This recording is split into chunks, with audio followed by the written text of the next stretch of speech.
following a new policy that bars grants to any group under investigation. So it cut off money going to Planned Parenthood. A House Republican is pushing an investigation to see if that organization provides taxpayer-funded abortions. The Komen Foundation has been the target of a right-wing political campaign, bullying them. Fortunately, the result seems to be that they gave in to it. Well, supporters have fought back, not only through clear outrage on Komen's decision, but also by donating over $400,000 in the last 24 hours, says Planned Parenthood. I'm joined now by Congresswoman Jackie Spear, Democrat from California. Congresswoman, thank you for spending time with us. You know, the Komen Foundation did put out a statement, though, and I want to read part of that to you. It says, in it, we regret at the moment that these new policies have impacted some long-standing grantees, such as Planned Parenthood, but want to be absolutely clear that our grant-making decisions are not about politics. Now, I know that you have been absolutely outraged by this decision. Why are you so personally tied to this, and what causes this concern that you have? Well, first of all, my mother had a mastectomy, so I'm at high risk for breast cancer. I have been a big booster of Komen for years, have walked and run in their races, have emceed events locally for them. So to have the premier breast cancer research and breast screening and education nonprofit in this country turning into a political entity is deeply concerning, I think, to all women and men in America who are concerned about breast cancer. Now, you've even said, if I have the quote here correctly, that the Komen Foundation is becoming a political advocacy group, that they're advocating politically for certain issues. Do you believe that they've changed into that? I believe that if they want to become a political advocacy group, they should change their status from a 501c3 to a 501c4. They have put this new guideline into place that truly makes no sense. If you're under investigation, well, if you're under investigation by whom?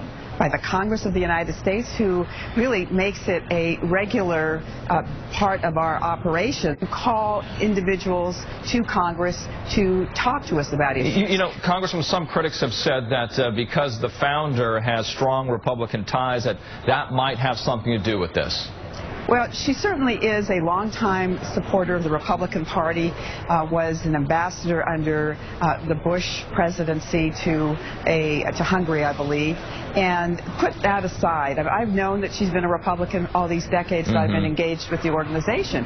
It has been nonpartisan, and for it now to succumb to the anti-choice community that has pushed a subcommittee chair on the Republican side to, quote, do an investigation, I might add, that investigation started on September 15th of last year, and nothing has happened. Inquiries were made to Planned Parenthood. Nothing has happened. Let's get back to that personal story that you shared with us at the top. In your family, your mother, and we look at the $600,000 that could be at risk every year going forward. This could hurt Planned Parenthood. Some say that means that the screenings that are so important that happen will be cut back. Well, indeed, 170,000 of the screenings that have been done by Planned Parenthood have been paid for by Komen.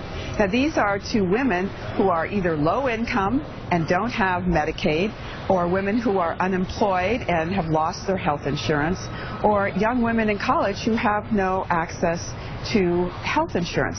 So we are putting women across this country at risk because of a political agenda by the Republicans on abortion. 97% of what Planned Parenthood spends its money on is women's health, unrelated to abortion. What's the solution, you think?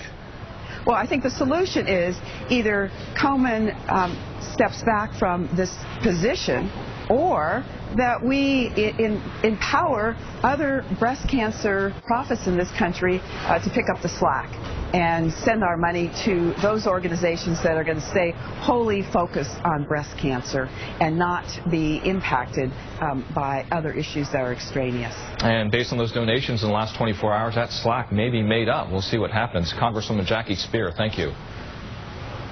And another highly charged issue involving women's rights. The Virginia Senate passed a bill that would require women to have an ultrasound before an abortion. Now, the House is expected to pass that bill in the coming weeks.